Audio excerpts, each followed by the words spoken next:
that star wide receiver Mike Evans is going to play tonight. That helps this offense going against one of the best defensive lines in all of football. So I'm told a major focus in practice this week has been the short passing game, getting the football out of Brady's hands quickly, the receivers making sure they know their assignments, who has the hot route if pressure is coming. I'm also told when the defense was on the field in practice or special teams, Brady was spending extra time with his offensive line working on protections and blitz pickups. Brady this season in the short passing game, he has 20 touchdowns, 4 picks, and 103 passer rating.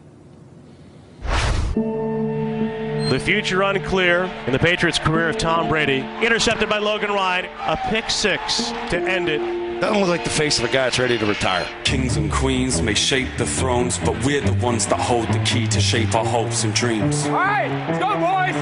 Gotta keep on flying. Gotta keep cool mind. Fair play, partner, top for everything. Leave the place in silence. Focus. If we win this game, you're honored. Fear, use it, pain, gain it. All day, just like that. Let's go. Anything is possible. Everything for a reason. Now I'm feeling unstoppable. You know what my favorite ring is? The next one. Love it. I love it. Hour number 4 of NFL Game Day morning here on Wild Card Weekend, Super Wild Card Weekend Saturday, presented by Intuit TurboTax Live. Look, I'm just going to let everyone know how things work sometimes. I'm going to let how the sausage gets made.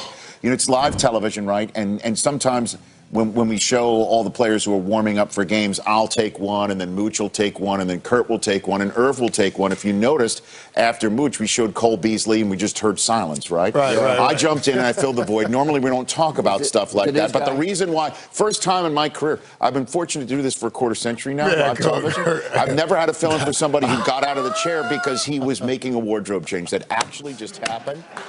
Kurt, you probably should look at you. We are stepping up our game here. It's playoff time. I just had to hear Animated Michael. Animated Michael was talking crap about the suit game. Wow. So I figured, hey, it's playoff time. Let's go. Come on, Irv. Yeah, best fashion sense out of the 4 is what this fan is saying. I can't believe Kurt did a suit change. A wardrobe change in the middle of a show. He literally did. It's just like, hey, where did Kurt go? Where was Kurt? I quit. This is out of hand around here. Hold on a second. No. That's it. Now you're upset because I've never done a wardrobe change. What are you talking about? Your cartoon just did a wardrobe change. By the way, this is the last time I saw something like that happen is when you watched Ray Lewis deliver his Hall of Fame speech using one of those mics. And you were like, I didn't get a prompter. I had to put it on. You were enjoying the speech, and then suddenly it dawns on you, like, wait a minute, I didn't get to do that. All right, then. Now, y'all funny, let's talk playoff football, shall we? That's why we are all here, not to just change coats all willy-nilly, leaving a host high and dry to fill in the void, but it's all good. Will Tom Brady's hot streak continue against Washington? Oh. Who's first up? Is that you? Let the guy with the coat on. Look at that guy. All right, Hey, I'll take it. Hey, Rich, thank you for covering for me. All good, Kurt. I mean, sometimes when we do those intros, you take every one of them too. So I've done that. I wasn't sure if I was supposed to be talking. So it is what it is. But if we're talking about Tom Brady, you know, when you talk about staying hot, I mean, I don't know if he can stay as hot as he's been the last 4 games. I mean, this has been unprecedented even for Tom Brady. I really like the front of the Washington football team. Mooch talked about it. I think there's going to be opportunities on the back end in this game. I don't think he'll stay as hot. They won't score as many points. But I do think Tom Brady, come playoff time, come January, he's going to play a good football game. Okay, guys, and it is, we've glossed over this. That's amazing that these last 4 games have been the most in his career. We're talking Tom Brady's career. We're talking an 07 season included in here. He had 1,333 yards in the last 4 games, 12 touchdowns, and a passer rating of 126, best in his career. Now, that's all great. If he wants to keep this going, No, he cannot continue to do that. He has to break this thing down, Coach. He has to wear down these defensive linemen because he's playing better defensive linemen than he played in those last 4 games now that he is in the playoffs. So he has to go back to what he was doing, getting the ball out of his hands quickly to beat down and break down those defensive line, and then he can keep his hot streak going. Don't go up the field as much. Besides throwing the ball quickly, they've got to be able to run the football with Ronald Jones every now and then. I don't want to see Tom back in that pocket 55 times. Right. Because this defensive front, and it's not just Chase Young, it's Montez Sweat and Kerrigan and Allen and Payne. They got 5 first-rounders. And if they start throwing the ball too much, they're going to get in a track stance, and they're going to be rushing the passer, and I'll meet you at Brady. So they've got to mix in the run with Ronald Jones and whoever else is going to play in that running back core. And, you know, and keep those guys playing run and pass. It might buy Tom Brady a little more time. That's tonight on NBC. Mike Tirico and Tony Dungy, our friends from NBC, on that call. And is that Diggs warming up? This is fun with it, throwing with it. How excited must these fans be, and how excited must the Bills players who've been playing in front of an empty stadium be that they will have a playoff game that they have earned with their first division title since 1995, and they will be doing it in front of fans. Kim Jones, take it away.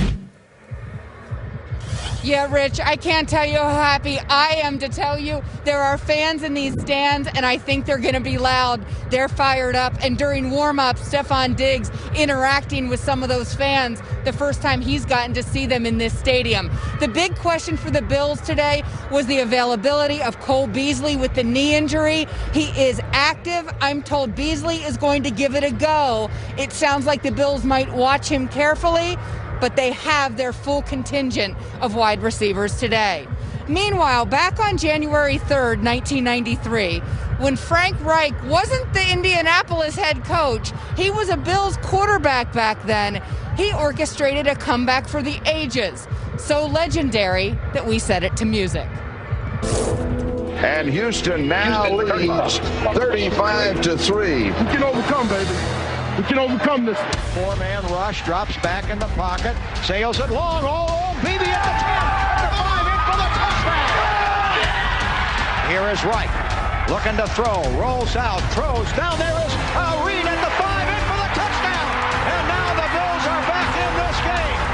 As this game swung.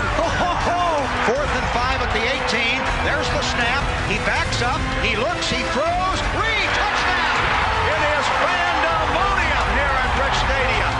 Back to throw, he looks, he throws, touchdown! Andre Reed, 3 straight touchdowns. Listen to this crowd. Great comeback in playoff history. Bills can win it here. Wright puts it down. The kick is on the way, and it is good. And the Buffalo Bills have engineered the greatest comeback in the history of the National Football League. I'm just so proud. I'm so thrilled. This is the greatest moment of my life. Stuff, How man. about that? Unbelievable. First team in NFL playoff history to come back from 24 or more points down.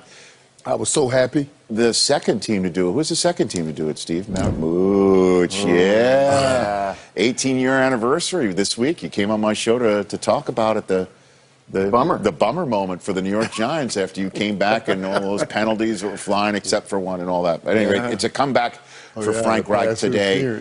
And look, how do the Bills avoid the same fate of the Patriots last year, who watched Mike Vrabel come in with his team and one and done the end of the Brady-Belichick era? How do the Bills avoid this one today, Steve? The Bills have to stop the run. Jonathan Taylor is a beast. 253 yards rushing last week, the rookie from Wisconsin. So you load the box up.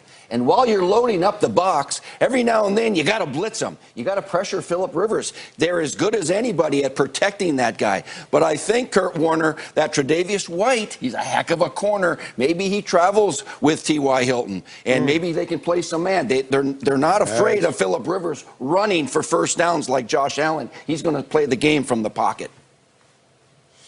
Yeah, Coach, I'm with you. I think it starts with the run game that we know the Colts have been really, really good since about week 13 at running the football. Jonathan Taylor's been great. And in the losses the Bills have had this year, they've given up almost 200 yards rushing in those games. So that's going to be key.